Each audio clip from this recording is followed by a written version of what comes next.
प्रेम से बोले सदगुरुदेव जी महाराज की जय। परम पिता परमेश्वरी की जय। आनंद कंद लीलाधारी प्रभु सदानंद जी मनमोहन भगवान की जय। परम प्रभु की है ये वाणी,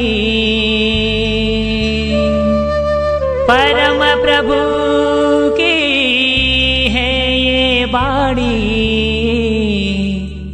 जल्दी ही सतयुग आएगा, सत्पुरुषों का राज बनेगा, पापी नहीं बच पाएगा।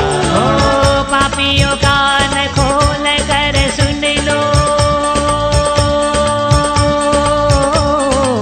पापियों कान खोल कर सुन लो, पाप छोड़ कर धर्म पकड़ लो, तभी तू रहने पाएगा, सत्पुरुषों का राज बनेगा, पापी नहीं बच पाएगा।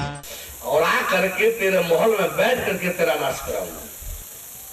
यह पूर्णतः परिभाषा है, ये ज्ञान का एकदम कहीं किसी प्रकार का लेकिन इसमें नहीं। ज्ञान की एक सटीक परिभाषा है कि संपूर्ण की संपूर्णतः जानकारी ही ज्ञान है। तो कुछ किसी चीज को संक्षिप्त रूप में बोल देना ये पर्याप्त तो है नहीं। बोलने का अर्थ होता है इस श्रोता के समझ में आवे, जिस भाव से हम जो चीज बोल रहे हैं उसी भाव में श्रोता उसे ग्रहण करे, यह बोलने का अर्थ है। बोलने माने क्या? भावों का आदान प्रदान। बोली क्या है? भावों को जो हमारे पास भाव है मेरे अंदर, जो मैं आपको देना चाहता हूं, जो मैं आपको बताना चाहता हूं, अर्थात मेरे समझ में, मेरे जानकारी में जो मेरे भाव हैं, इसको भाषा क्या है? भावों का आदान प्रदान में जो मालिका से करो। जरूरी ये है कि जिस काम को कर रहे हो उसको बढ़िया तरीका से करो। कोई जरूरी नहीं कि हमारी बात मानो, हमारी बात मत मानो, लेकिन मानो नहीं तो उस काम को अच्छा तरीका से करो, कोई शिकायत न हो। यदि बात भी नहीं मानोगे और अच्छा तरीका से करोगे भी नहीं, शिकायत भी आए, तब ये हमको मंजूर नहीं है। या तो जानो और जानने के पश्चात सही तरीका से, ठीक तरीका से काम करो। अन्यथा मत जानो, जानते हो तो ठीक है, सही तरीका से काम करो। हम कोई आदेश दे रहे हैं, कोई जरूरी नहीं है कि उसको मानो, आप अपना काम करो, लेकिन नहीं मानो और काम गलत करो, ये दोनों नहीं होगा। सही कर रहे हो, कोई जरूरत नहीं है कि हमारी बात मानो। तो इस तरह से जो है हम लोग न चाहते हैं कि किसी को कुछ मनवावे, किसी पर किसी प्रकार का दबाव दे करके मानने के लिए हम उस पर प्रेशर दें, दबाव दें, और न तो हमको लगता है कि हमको कोई दबाव से कुछ मनवा लेगा। कोई हमसे दबाव से कुछ मनवा ले, कोई हमसे दबाव से कुछ कहवाले करा ले, नहीं तो सोचने ही में नहीं आया कभी। अच्छी तरह जानता हूं, जब मैं किसी पर दबाव से मानने मनवाने का दबाव नहीं देता हूं तो मेरे पर भी कोई क्या देगा, देगा भी तो मैं उसका कोई गुलाम थोड़े हूं। इसीलिए कभी भी किसी से 10 पैसा मांगने की कोशिश नहीं किया कि हमको खाने के लिए 10 को पैसा दे दो, 10 को रुपया दे दो। आए भी कभी बात अपने समाज में भी हमको पैसे की कोई काम की बात पड़ती है तो कहते हैं कि यह काम आप इसमें जुड़े हो, आपको यदि लगता हो ये सही है तो ये काम आपको करना चाहिए, ऐसा आप करो तो अच्छा रहेगा, ये काम अच्छा है, क्योंकि हमारी ड्यूटी है। जो हमसे जुड़ा है उसको असत्य जनाना और सत्य जनाना, असत्य से हटा करके सत्य से युक्त बनाना, सत्य से जुड़ना। सत्य पर रहने चलने के लिए थोड़ा दबाव भी देना पड़े, थोड़ा प्रेशर भी देना पड़े, अनुशासन को कठोरता में भी लाना पड़े, तो सदगुरु के लिए अलाउ है। कठोर अनुशासन करके भी श्रेय के मार्ग में लगाना सदगुरु का कर्तव्य होता है। अपने शिष्य को, अपने सेवक को कठोर अनुशासन के अंतर्गत रख करके श्रेय के मार्ग में लगा देना, परम कल्याण के मार्ग में लगा देना, ये सदगुरु के ड्यूटी में आता है। हम लोग ये कठोरता भी लागू करते हैं अनुशासन का, तो उस पर पहले जानने की कोशिश करते हैं कि यह हमारा रहना चलना पसंद करता है कि नहीं। यदि ये हमारा होकर के रहना चलना पसंद करता है, तब कठोर अनुशासन में हम लोग के लिए कोई सोचने की गुंजाइश नहीं है। यदि वह कहे कि मुझे आपसे मतलब नहीं है, मैं आपके अनुसार नहीं रहना चाहता, तो फिर अनुशासन की बातें खत्म हो गई। हम लोग अनुशासन भी उसी पर रखना चाहते हैं, कठोर अनुशासन भी उसी पर रखना चाहते हैं जो हम लोगों का होकर के रहना चलना चाहता है। और अब अलग है तो हम लोग चाहेंगे कि अपने कर्तव्य का पालन हर हालत में हर कोई करे। हम लोग का एक ही प्रश्न है, एक ही बात है, आदेश है कि हर कोई अपने कर्तव्य का पालन करे।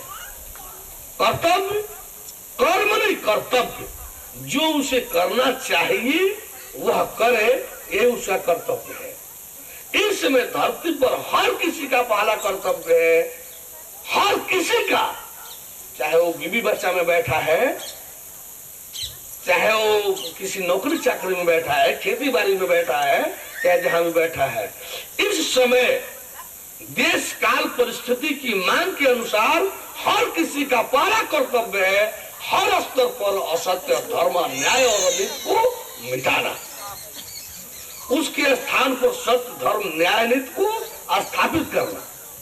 इसमें जहां तक हो सके, जितना हो सके, हर संभव प्रयास करके हर किसी को इसमें जुड़ना चाहिए। क्योंकि जब सत्य धर्म समाप्त हो जाएगा और न्याय अनीति समाप्त हो जाएगा, तो शेष बचेगा क्या? सत्य, धर्म, न्याय, नीति स्वतः स्थापित होगा। और जब स्थापित होगा तो हमारी रक्षा और व्यवस्था, हमारी समृद्धि और संपन्नता, हमारा अमन और चैन, हमारी सुख और शांति सहजता पूर्वक हमारे चारों तरफ फैल जाएगी, सहजता पूर्वक हमारे चारों तरफ फैल जाएगी। फिर हमको जो है ये नाना तरह का दुख, कमी, अभाव और असंतुष्टि खोजने पर नहीं मिलेगी। तो इस तरह से जो है कर्तव्य पालन इस समय हर किसी की पहली ड्यूटी है। धर्म धर्मात्मा धरती की रक्षा, धर्म धर्मात्मा धरती की रक्षा पहली आवश्यकता है। धर्म धर्मात्मा धरती की रक्षा। आप जो सोचते हैं कि मुझे अपने पत्नी की, अपने बेटा बेटी की रक्षा पहले नंबर पर है, ये आपकी ना जानकारी है, आपकी ना समझदारी है। जब धरती रहेगी ही नहीं तो आपके सुरक्षित बेटा बेटी कहाँ रहेंगे?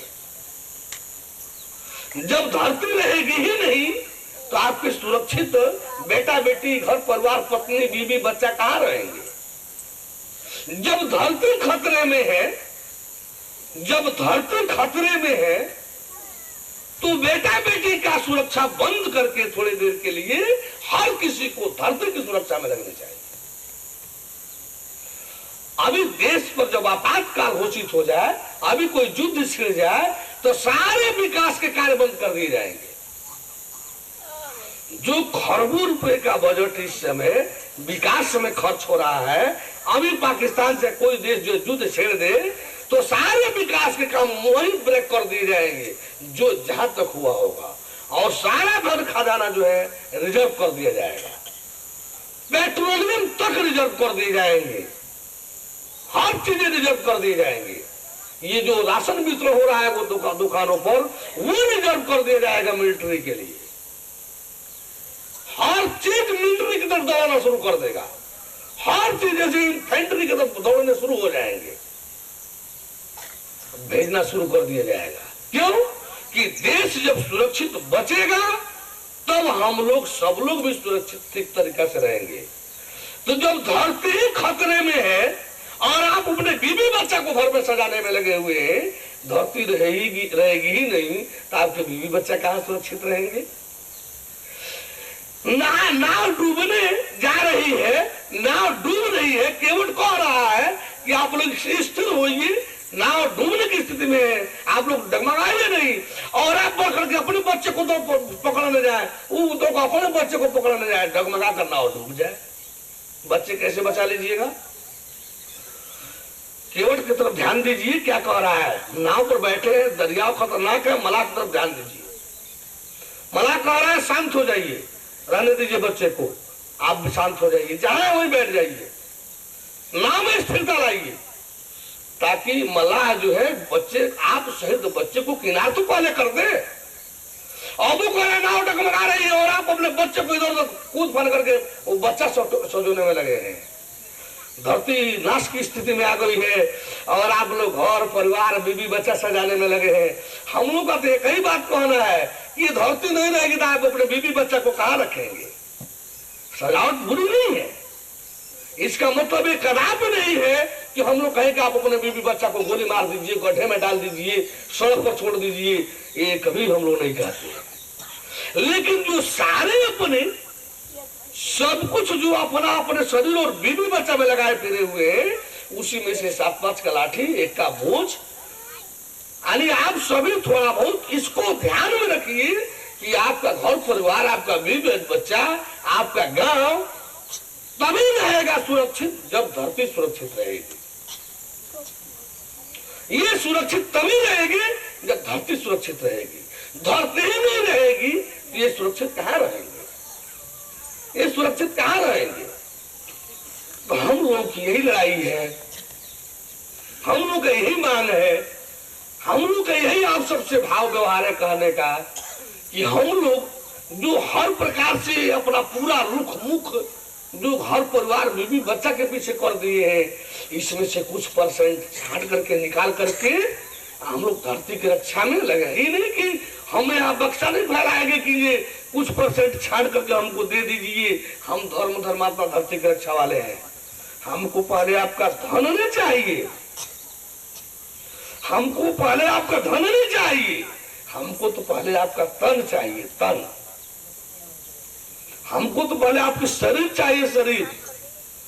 और उस शरीर के साथ मन चाहिए जो आपके वश का नहीं है। मन चाहिए जिसको नियंत्रित करा करके हम लोग इस तन से इस धरती की रक्षा करावे, इस धरती की रक्षा में लगावे। धरती सुरक्षित हो जाए तो आपका बीवी बच्चा घर परिवार 10-5 दिन बाद में भी ठीक हो जाएगा। देश सुरक्षित रहेगा तो प्रदेश के भीतरी सजावट, भीतरी व्यवस्था ये 2-4-6 महीना बाद हो जाएगा। लेकिन धरती रहेगी ही नहीं तो सारा सुरक्षित जो है वो नाश में बदल जाएगा। धरती सुरक्षित रहेगी, थोड़ा घर परिवार में तकलीफ भी होगा, दुख कष्ट भी होगा, और धरती सुरक्षित हो जाएगी तो धरती, प्रकृति और परम पुरुष तीनों को आप ना जानकार हैं, लेकिन इन तीनों को पता है कि आप कौन हैं और उसके साथ क्या व्यवहार बर्ताव दे रहे हैं। तो आप जो अपने जीवन को धरती, धर्म और धर्मात्मा के रक्षा में लगाए हो और उन्हें जाने भी नहीं, आप जो है दरिद्र और भिखारी और अकिंचन और फ्रस्ट्रेशन का शिकार होंगे। प्रकृति और पुरुष आपको नहीं पहचानेंगे। एक स्वतंत्रता सेनानी आज शरीर छोड़ लगा दिया स्वतंत्रता क्रम में, तो आज के राष्ट्रपति और प्रधानमंत्री भी उसके शहीद बजा करके सिर झुकाते हैं, उसके यहाँ फूल माला चढ़ाते हैं। खुर्दीराम बोस एक लड़का था 17 साल का, 18 साल का, सफल भी नहीं हुआ अपने काम में, सफल भी नहीं हुआ अपने काम में। देखा हमारे स्वतंत्रता सेनानियों को ये फांसी की सजा दे रहा है, ये जेल दे रहा है, इस अंग्रेज मजिस्ट्रेट को मैं मारूंगा। संकल्प लिया, उसके संकल्प का सीआईडी ने रिपोर्ट दिया, उसका ट्रांसफर जो है कलकत्ता से, बंगाल से जो है, कलकत्ता ने बंगाल से मुजफ्फरपुर कर दिया गया, बिहार में।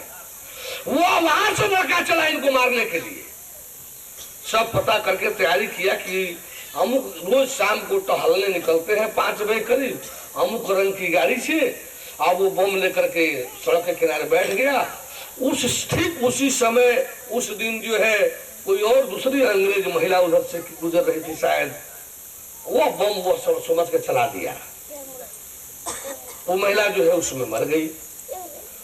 अब भागते भागते रात भर दौड़ते दौड़ते दौड़ते दौड़ते जो है 20-22 किलोमीटर 25 किलोमीटर दूर सुबह हुआ। एक रेलवे स्टेशन के छोटा रेलवे स्टेशन था, उसके बगल में कोई दुकान थी, और उसको प्यास लग गया था और परेशानी कुछ हो गई थी।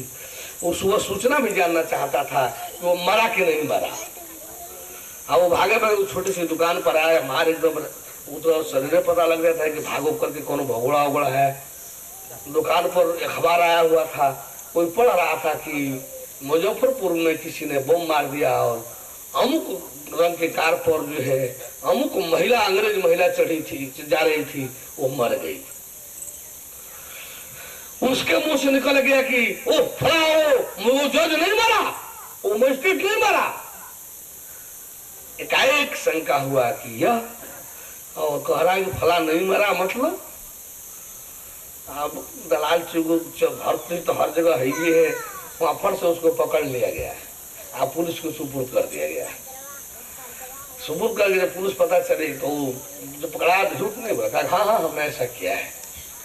फांसी के समय तक वो कबूल करता चला गया, हमने किया है, हमको इसमें स्वतंत्रता की बात थी, हमारे स्वतंत्रता सेनानियों को जो है ऐसा ऐसा कर रहा था, हमको नहीं बर्दाश्त हुआ, हमने ऐसा किया। वो सफल भी नहीं हुआ।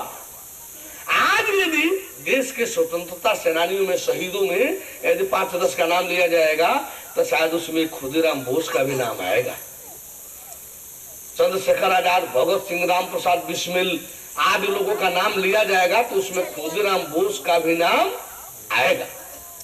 मंगल पांडे का नाम लिया जाएगा तो उसमें खुदीराम बोस का नाम लिया जाएगा। इन सबों का नाम जो है स्वतंत्रता सेनानी में कौन भुला देगा? झांसी की रानी का नाम स्वतंत्रता सेनानी में कौन भुला देगा? तो उसी तरह से ये राजतंत्र वाले इनके नामों को भुला नहीं सकते। जिनको एक बार जेल हुआ है स्वतंत्रता सेनानी में, जिनको एक बार जेल हो गया, उनकी देखिए गवर्नमेंट क्या सुविधाएं दे रही है। शायद 1000 रुपया पेंशन हो गया, इतना ही नहीं, उनका रिजर्वेशन हो गया हर नौकरियों में। उनके घर परिवार का एक सदस्य जो है किसी भी नौकरी में, सरकारी नौकरी में चला जाएगा। तो कब क्या हुआ उस समय वो झेले, क्या प्रकृति और पुरुष नहीं जानेगा कि आप धर्म धर्मात्मा धरती की रक्षा के लिए आप अपना ऐसे रह रहे हैं, वैसे रह रहे हैं। हम कोई अपने माता पिता, शरीर के माता पिता का श्राद्ध करने में हम सहायता मांगने आए हैं क्या? हम इस शरीर के किसी बीवी बच्चा बेटी बेटा के धन खाने पीने ठहरने के लिए, होटल और बंगला फैक्ट्री बैठाने के लिए रुपया मांगने आए हैं क्या? हम तो धरती धर्म धर्मात्मा की रक्षा की बात कर रहे हैं। धरती सुरक्षित रहेगी तो आप भी सुरक्षित रहेंगे, धरती नहीं सुरक्षित रहेगी तो आप सुरक्षित रहेंगे क्या? हम लोग तो धरती की सुरक्षा में आगे आपके तौल को करने आए हैं। ये भी नहीं कि आप हमको रुपया दे दीजिए, क्या गर्ज है हमको रुपया के लिए? आप रुपया कमाते हैं, हम रुपया नहीं कमा सकते क्या? आपके पास घर परिवार है, हम घर परिवार नहीं बसा सकते क्या? हम भी ऐसा कर सकते थे, लेकिन नहीं। हम लोग की पहली चिंता है धरती की रक्षा, हम लोग की पहली चिंता है धरती की रक्षा। धरती सुरक्षित रहेगी तो सब लोग सुरक्षित रहेंगे। हर लोगों को अपने को सुधरने संभलने का मौका मिलेगा, हर लोगों को अपने बीवी बच्चों में ठीक से रहने का मौका मिलेगा, अमन चैन से रहने का मौका मिलेगा। धरती ही नहीं रहेगी तो बीवी बच्चा कहां से रहेंगे? बीवी बच्चा में हमको आनंद मौज मस्ती से रहने का मौका कहां से मिलेगा? तो हम लोग तो धरती की धर्म की रक्षा क्यों चाहते हैं कि शांति रहेगी तभी आपके परिवार में आपको आनंद में मिलेगा। शांति और शांति नहीं फैलेगी, अमन चैन नहीं रहेगा तो आप चाहे कि अपने घर परिवार में बैठ करके आनंद मनावे, ऐसा करना संभव नहीं है। अमन चैन जब रहेगा तभी जाकर के आपको पारिवारिक आनंद भी सुलभ हो पाएगा। अमन चैन समाज नहीं रहेगा, शांतिपूर्ण समाज नहीं रहेगा तो आपको अपने भरा पूरा परिवार के बावजूद भी शांति नहीं मिल सकती है, खुशी और आनंद नहीं मिल सकता है। सब चारों तरफ हाहाकार, लूटपाट, खसोट, मार काट बना रहेगा। आप कैसे सुरक्षित रहेंगे? कैसे सुरक्षित रहेंगे? लोग एक समय था जनाना चाहते थे, जिनके घर में कुछ नहीं रहता था वो रुखा सुखा कागज आकर के बाहर वो कुछ मुंह में डाल लिए और बाहर आकर हाथ चलते थे कि लोग जान नहीं न पाओ कि मेरे घर में कुछ नहीं है। आज तो सब कुछ रख करके आप दरवाजे पर आपको जो है यानी दाल चावल रोटी सब्जी दूध दही घी अचार खाना हो तो चुरा कर खाइए, नमक रोटी खाना हो तो दरवाजे पर कुर्सी पर बैठ कर खाइए, नमक रोटी खाना हो तो दरवाजे पर कुर्सी पर बैठ कर खाइए। यदि आप उसके साथ दाल रोटी घी चावल दही दूध अचार खाना है तो आपको घर में चुरा कर खाना पड़ेगा, नहीं तो देखने वाला खाने नहीं देगा आपको। 2 दिन 4 दिन 10 दिन खाइएगा, आज देखने वाला देखेगा तो आपको चैन से खाने नहीं देगा। एक समय था कि आप बढ़िया खाइए बढ़िया रहिए, बगल वाले को अच्छा लगता था। यह समय है कि आप बढ़िया खा रहे हैं, आप अच्छा रह रहे हैं, हमको नहीं मिल रहा है, हम घात लगाएंगे कि या तो हमको मिल जाए नहीं तो आपसे हट जाए, या तो हमको मिल जाए नहीं तो आपसे हट जाए।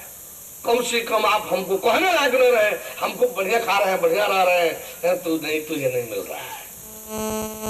बोले परम परमेश्वर की, परमेश्वर परम ब्रह्म खुदा गॉड अल्लाह ताला हक ताला कादरे मुतलक करीम रहीम रहमान जहुरे मजदाओ Jehovah supreme almighty supreme sovereign God father, ये सब जो है एक ही के विभिन्न नाम है, एक ही के विभिन्न नाम है, ये सब अलग नहीं है, 2 4 10 20 नहीं है। एक था, एक है, एक रहने वाला है। वास्तव में वो सृष्टि के पूर्व भी था, उसे ही सृष्टि के पश्चात भी रहना है। वह परमात्मा परमेश्वर परम ब्रह्म जो है, जो खुदा गाड भगवान है, एक था, एक ही है और एक ही रहने वाला है। सृष्टि के पहले था, सृष्टि के पश्चात भी रहने वाला है। ये सृष्टि जो है, ये सृष्टि जो है, ये ब्रह्मांड जो है, उसी द्वारा उसी का उसी में खेला जाने वाला एक खेल है। ये सृष्टि जो है उसी का उसी में खेला जाने वाला एक खेल है। आप हम उस खेल को जान नहीं पा रहे हैं, आप हम उस खेल को जान नहीं पा रहे हैं, इसीलिए आप हम सब जो है अपना अलग अस्तित्व बना बना करके, अपना अलग घेरा बना बना करके हम हमार परिवार, हम हमार परिवार, हम हमार जिला, हमार प्रदेश, हमार देश, हमार जाति, हमार वर्ग, हमार संप्रदाय, हमार संगठन, हमार समिति, यानी हम हमार जो हमार हमार हमार हमार इस जगह जगह जो कायम करते हैं, तो जहां हमार शब्द लागू होगा वहां चाहे अनचाहे तोहार भी हो जाएगा।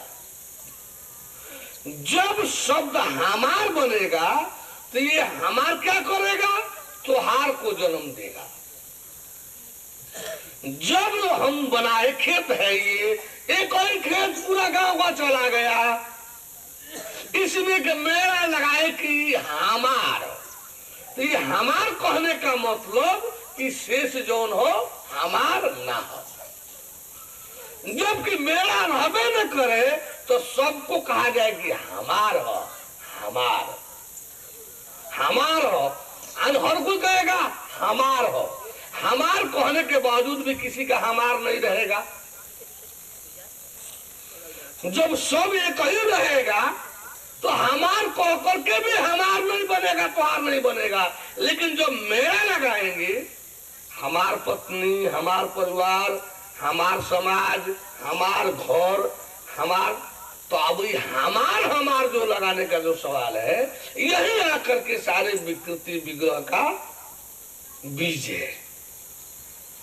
केवल द्वेष ही विकृति बीज नहीं है, द्वेष से अधिक विकृति बीज जो है, विकृति बीज राग है। राग राग कम विकृति नहीं है, राग छोटा विकृति का बीज नहीं है। राग न है तो द्वेष होगा ही नहीं। न रहे तो द्वेष होगा ही नहीं। और राग द्वेष क्या है? समाज का कोड़। राग द्वेष क्या है? समाज का कैंसर। अब कोड़ कैंसर जो है काबू में आ रहा है। अब उदाहरण देना पड़ेगा कि राग दोष क्या, द्वेष क्या है, तो समाज का एड्स अभी काबू में नहीं आया है। एड्स जो है अभी काबू में नहीं आया है। तो ये उस तरह की भयंकर बीमारी है कि जिससे ग्रसित होने के बाद मुक्त होना आसान नहीं होता है। तो हम लोग जो है कुछ दो तरह का उपदेशक भी कहे कि कुछ पाप से हटा करके पुण्य कराने में लगे हैं।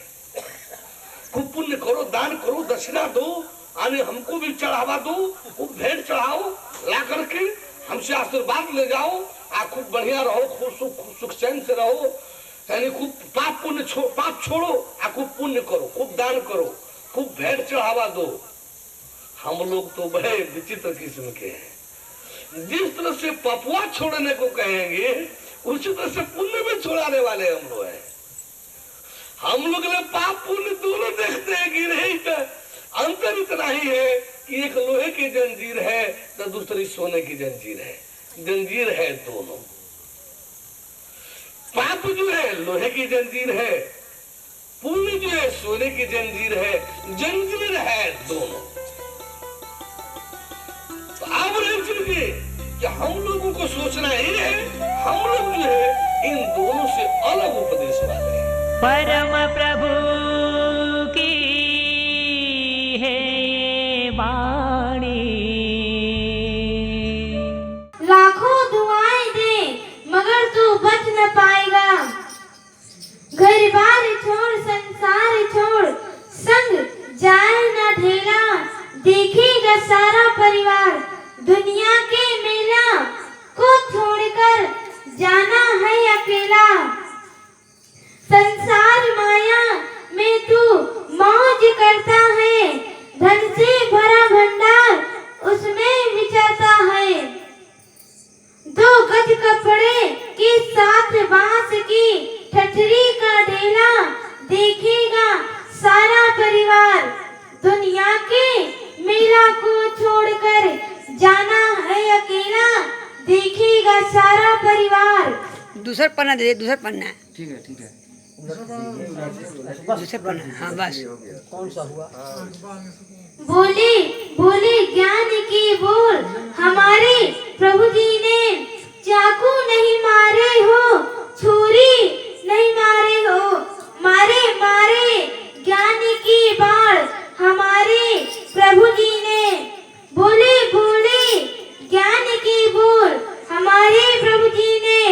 हाथ नहीं काटे हो, पाँव नहीं काटे। भगवान ने भ्रमित भव बंदी को चरणों का सहारा मिल जाए। भव सागर भयंकर से तरने का सहारा मिल जाए। प्रेम से बोलिए श्री सद्गुरुदेव जी महाराज की जय। परम पिताजी परमेश्वर की जय। आनंद कंद लीला भारी रुक जा। जय।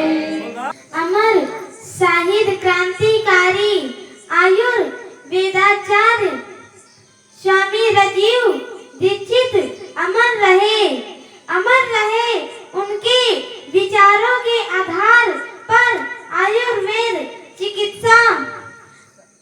आप लोगों से हाथ जोड़कर निवेदन है कि आप लोग सेवा का अवसर अवश्य दें।